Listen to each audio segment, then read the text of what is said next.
Ya gue juga sempat ngomong permohonan maaf juga sama Bang Hotman kan gitu, karena gue udah memegang kuasa kemarin, mungkin dia ya wajar lah, di bulan puasa kita meminta maaf aja.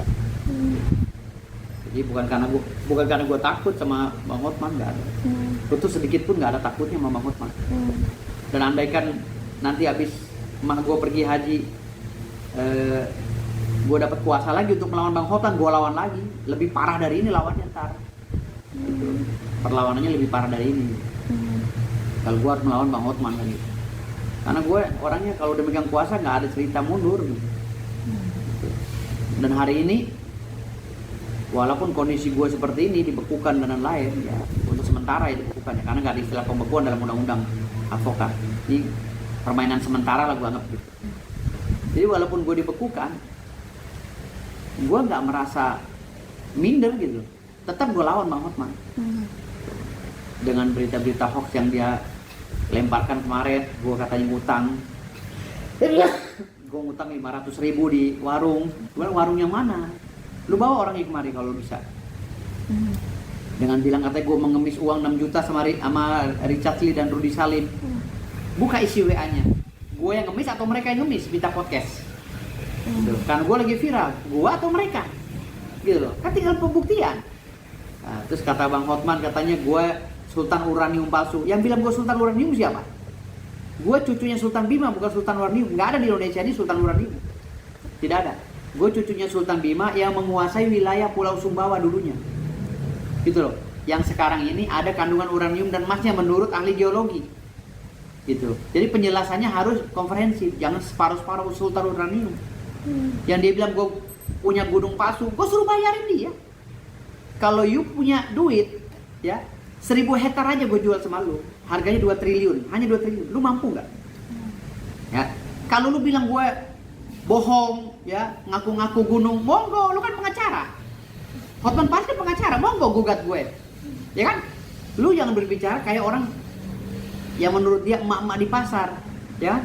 Lu kan pengacara profesional, lu punya ilmu, lu punya tim, gugat gue dong kalau gue bohong. Kan gue udah berbicara di berbagai media, gue punya gunung. Hah? Ayo gugat dong, ya kan? Ngapain sih lu kayak cewek banci gitu kan? Ngomong-ngomong masalah gue, ya nggak? Ngomongin masalah gue, gunung uranium, gue gunung palsu apa segala. Nggak ada yang palsu bos.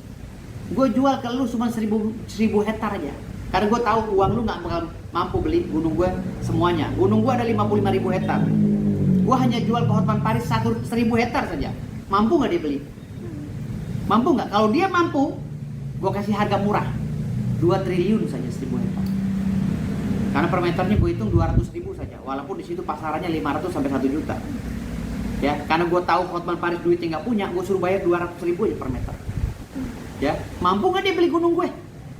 Jangan bilang gue palsu apa segala. Mampu nggak? You kan pengacara. Gue jual tuh gunung gue. Lu mampu nggak belinya 1.000 hektar aja? Nggak usah lu beli 55.000 hektar, ngayal lu, mimpi. Gue yakin lu nggak punya duit. Lu mimpi. Gue kasih aja 1.000 hektar aja. Kalau you mampu Hotman beli gunung gue 1.000 hektar saja, lu baru benar-benar kaya. Tapi kalau lu koar-koar punya deposito 500 miliar, gue udah nggak main 500 miliar Hotman. Gue udah mainnya triliun. Kan gue udah bilang, walaupun lu menghina gue bajunya kaki 5, mobil gue mobil butut dan lain-lain, gue nggak main.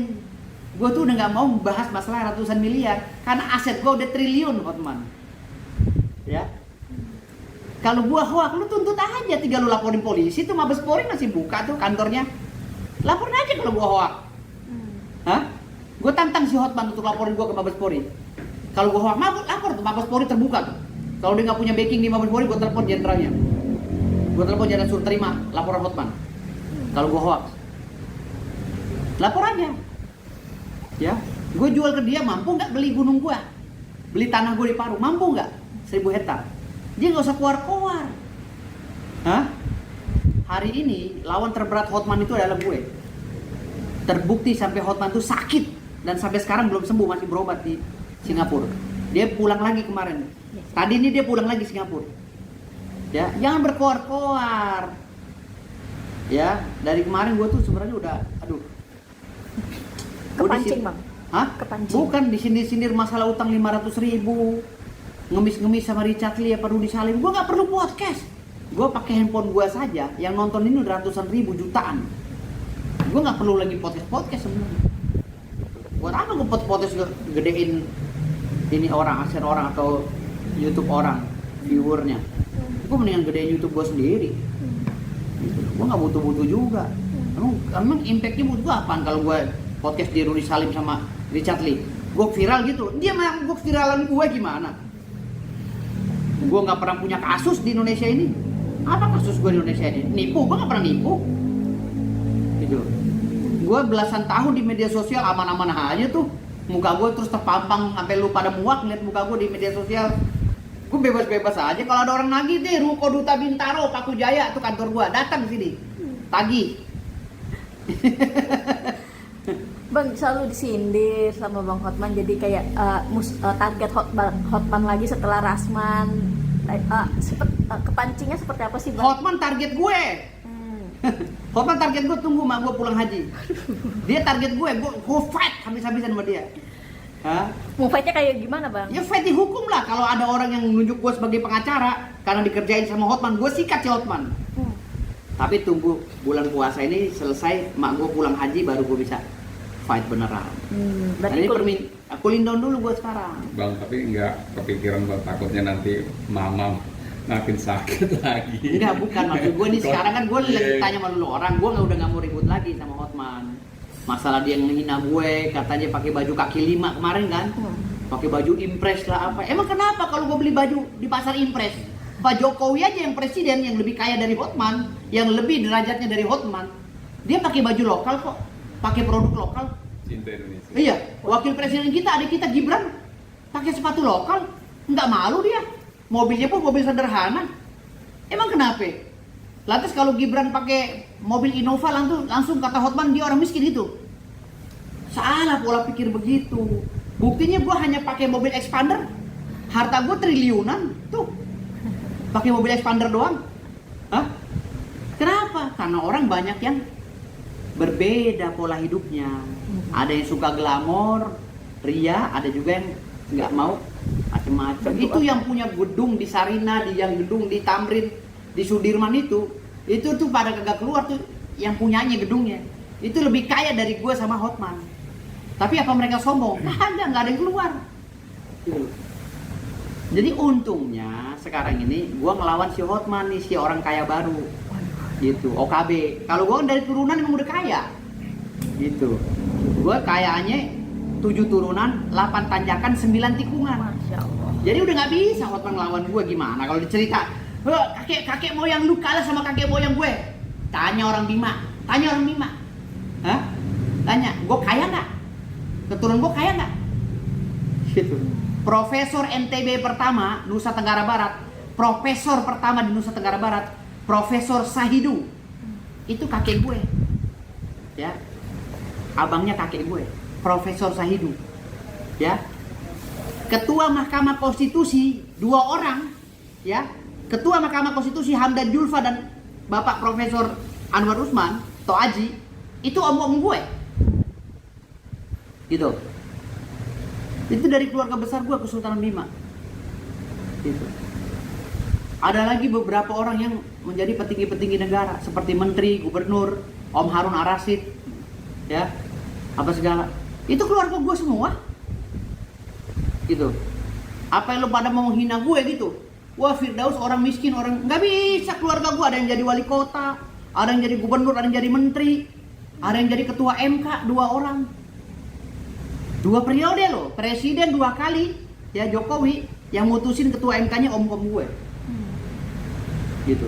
Lantas gue mau dihina begitu, keluarga dari keluarga rendahan menurut Hotman gitu. Wah, keluarganya Firdaus rendahan, kaki 5. Nggak bisa coy, kalau om-om gue kumpul semua, lo meriang pak. Kalau om gue dikumpulin semua. Om Anwar Usman datang, ya kan, Hamdan Julfa kumpul semua, Om Harun Ar-Rasyid, om gue, semuanya. Kalau dikumpul, Om Faruk yang udah meninggal sekarang, ya, Irjen Pol Faruk, mantan calon Wakapolri. Kalau keluarga gue dikumpulin semua, nggak kalah juga bos, keluarga gue. Cuma kan kita kan nggak norak selama ini. Gue nggak pernah ngomong-ngomongin om gue siapa, ya kan? Gue nih tetap berdiri di kaki sendiri. Lah lu, gue sendiri aja lu nggak bisa ngelawan Hotman, lu gue borong, gitu loh. Lu gue dengan gue sendiri aja, lu gue borong. Gimana gue turunin om gue yang ketua MK, ya ketua Mahkamah Konstitusi. Gimana gue turunin om gue yang mantan menteri, mantan gubernur. Lu lawan gue aja nggak ngelawan Hotman. Lu tuh udah gue borong, gitu ya. Lu ngomong begini tinggi, gue borong lagi ngomong begini. Lu gak bakal bisa lawan keluarga gue. Yang namanya Raja Bima itu dari dulu di cerita perwayangan itu tinggi kelasnya. Lu tahu Sang Bima? Sang Bima kan Raja Bima ini dari Jawa aslinya. Sejarahnya, aslinya Sang Bima itu dari Jawa, Raja Jawa yang kesana, gitu loh. Dari silsilah aja udah jauh Hotman, lu mau ngerendahin keluarga gua. Ini baru hari ini nih gue ceritain ya. Om gue tuh orang hebat semua, Pak. Dulu dipanggilnya babi kuning, Batak Bima Kuningan. Bima itu terkenal karena om gue, Harun Ar-Rasyid, ya kan, Pak Burhan mantan wali kota Jakarta Barat, Anwar Usman ya, Toaji, Om Anwar Usman yang sekarang ketua MK, dulunya di Mahkamah Agung bagian personalia, gitu loh. Artinya di sini bagian kepegawaian, sorry. Artinya di sini keluarga gue juga mentereng, Pak, gitu loh. Tapi kan gue nggak mau norak kayak dia. Nah dia selama ini menjelek-jelekan gue, menghina gue, seakan-akan gue hina banget. Gue dibilang cucu Sultan Bima palsu, nggak ada. Cucu Sultan uranium palsu, nggak ada gue palsu. Gue hak, yang batil yang hak gue lawan. Ya, nggak ada tuh orang Bima itu yang jatuh. Orang Bima, gue bilang malu orang Bima dan Dompu, rumahnya dari kayu. Jangan lu coba-coba menghina mereka, kepala lu diborong. Jangan mentang-mentang orang Bima itu pakai kain, lu hina begitu, sama aja sama orang Madura. Lu hina orang Madura, pakai sarung begini. Orang itu punya duit, Pak, gedung lu aja dibayar sama orang Madura. Sama aja sama orang Bima, cuman pola hidupnya beda. Kalau di sana itu mau ke masjid, musola, ngaji, pakai peci, gitu loh. Jadi artinya jangan mentang-mentang lu begini ngerendahin gue, nggak bisa, Pak. Itu lu merendahan gue nggak bisa, Pak. Di negara ini keluarga besar gue udah mengukir sejarah di Pilpres. Ya, om gue Anwar Usman, Profesor Dr. Anwar Usman gimana? Nah, Profesor Dr. Hamdan Julfa gimana om gue? Mengukir sejarah pada saat Pilpres. Gitu. Loh, gue mau dilupain juga nggak bisa. Ponakannya mau dijelek-jelekin, mau dirusak, nggak bisa, bos. Orang Bima jangan dilecehkan, bos. Banyak juga orang Bima yang udah mengukir sejarah di bangsa ini, bos. Gitu. Jangan lu mentang-mentang ini lu rendahin gue beli baju di kaki lima. Lah emang hobi gue beli di kaki lima? Karena apa? Karena muka gue bukan imitasi, muka gue asli dari Allah. Gantengnya 1000 kali lipat dia. Lah kalau dia mau di branding dari berlian dari planet Mars, uranium apa segala itu, nggak bakal nyampe, Pak. Dijajarin sama gue jauh, Pak. Tingginya aja segini gue. Gimana lu? Gue mah kagak kalah. Gue bilang gue udah menang dari segala-galanya, gue udah menang. Gitu loh. Jangan menghina gue ini cucunya Sultan. Ya, kalau gue bilang gue cucunya Sultan. Jangan lu menghina Sultan palsu, uranium apa segala. Nggak ada. Keluarga gue di Bima solid. Ada permasalahan kesultanan yang kemarin itu karena salah paham. Si Ratna lahirnya di sono, gue di Jakarta, jadi saling nggak kenal. Tapi kami keluarga, gitu loh. Memang keluarga Sultan, gitu. Jadi jangan menghina ya.